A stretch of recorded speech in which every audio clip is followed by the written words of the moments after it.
We do begin with team coverage as this winter storm continues to blow through the state. But first, let's take a live look here in Cache Valley. You can see right there at the bottom, people out despite the time right now sledding. A winter storm warning is in effect until 5 o'clock on Monday. Annika Johns and Garrett James standing by to bringing the very latest on these conditions. Let's begin first with Annika, who's live at the mouth of Parley's Canyon, where we do expect to see some snow very soon. She does have more on the Utah Department of Transportation, snow operations, and weather conditions for the rest of the weekend. Annika?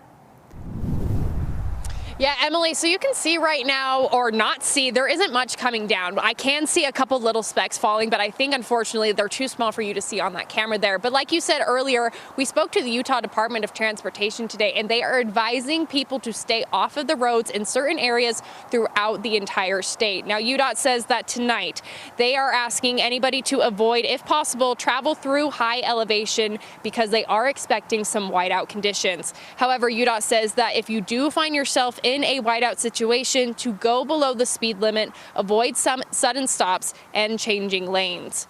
Make sure that you're slowing down, give yourself plenty of space in between you and the vehicle ahead of you, and then you know, just get yourself home safely.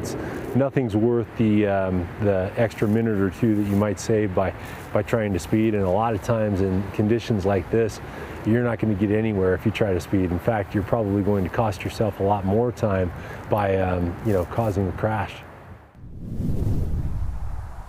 Now, we know we rehashed this quite a bit here on TV, but like he said, that if you find yourself in a whiteout condition, the best thing he says is to pull over. Now, if you feel like you can't drive, he says to get off of the freeway or the highway completely rather than going to the shoulder, because he says that is actually not the best place for you to be if you're looking for somewhere to stay safe. Now, of course, we'll continue with our storm coverage as it continues to move throughout the state. But for now, reporting live from the mouth of Parley's Canyon, Annika Johns, ABC4 News.